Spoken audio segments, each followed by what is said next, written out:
How to add logo to Capcut video. Hello and welcome to our channel Whizz. In this tutorial I'm going to show you how you can easily add logo to Capcut videos. So please watch till the end to properly understand the tutorial. So first open up your Capcut app. Then if you want you can edit videos from here, or you can add a new project. I will tap on new project and then select the video and tap on add.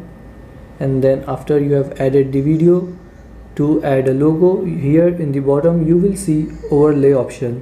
Tap on it, then tap on add overlay, and then from here select photos, and from here select the logo you want to add.